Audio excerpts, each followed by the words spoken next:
Nowadays, when we talk about communication, we may think of flipping open a cell phone or chatting on the internet. But for all of these high-tech developments, we shouldn't overlook some of the simplest ways of communicating. Reading, writing, having a conversation. They seem so obvious, but they really are a great way to bind people together. Communication is an integral part of building a community. But what do you do in a place like this? Sometimes when you want to talk to someone, there's just no one around to talk to. I'm in Lot 16, Prince Edward Island, just outside of Summerside. Lot 16 is one of many communities on the island that are unincorporated. This means that in Lot 16, there's no local government, no commercial areas, and no distinct center of the community. Most of the homes are spread far apart. So, how do you communicate with your neighbors, and how do you build a sense of community?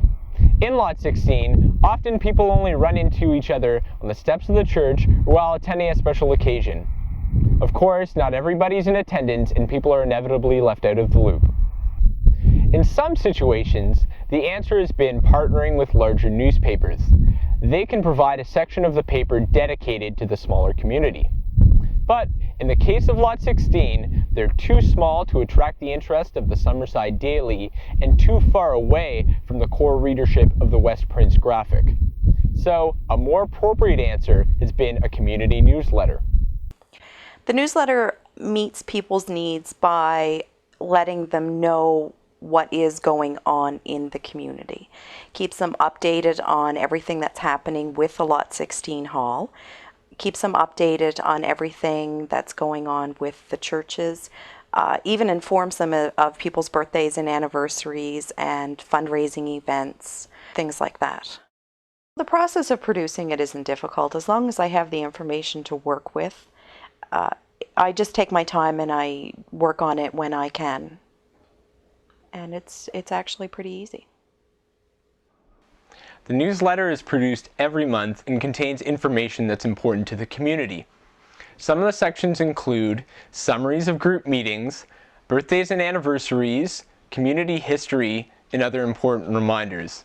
For each issue, the content is gathered from contributors, typed up and laid out on a home computer, then printed on a double-sided legal sheet and mailed out in bulk to all the households in the community.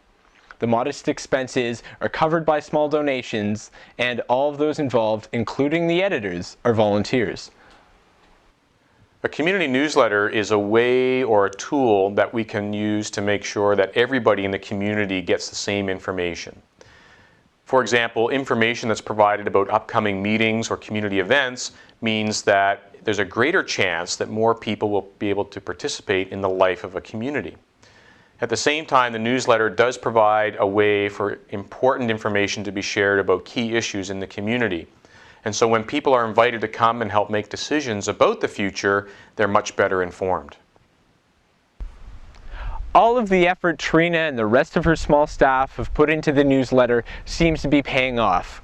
A survey of community members reveals that readership numbers are high, particularly amongst women and seniors, and that for the most part, people are happy with the newsletter's content. Most importantly of all, the newsletter seems to be building a sense of community in Lot 16. Questions regarding the impact of the newsletter generated extremely strong responses, with everyone questioned agreeing that the newsletter has built community awareness. The feedback that I get from everybody that reads the newsletter has been great. They enjoy it, they look forward to getting it in their mailbox, and look forward to seeing what's going on. For a community spread so far apart, a newsletter has really brought the residents of Lot 16 closer together. People are feeling like they're more in touch with their neighbors, and it's been a great opportunity for them to collaborate and work together. With so many great benefits, the newsletter in Lot 16 is a great example of how traditional forms of communication can be a great asset to rural Canadians in their communities.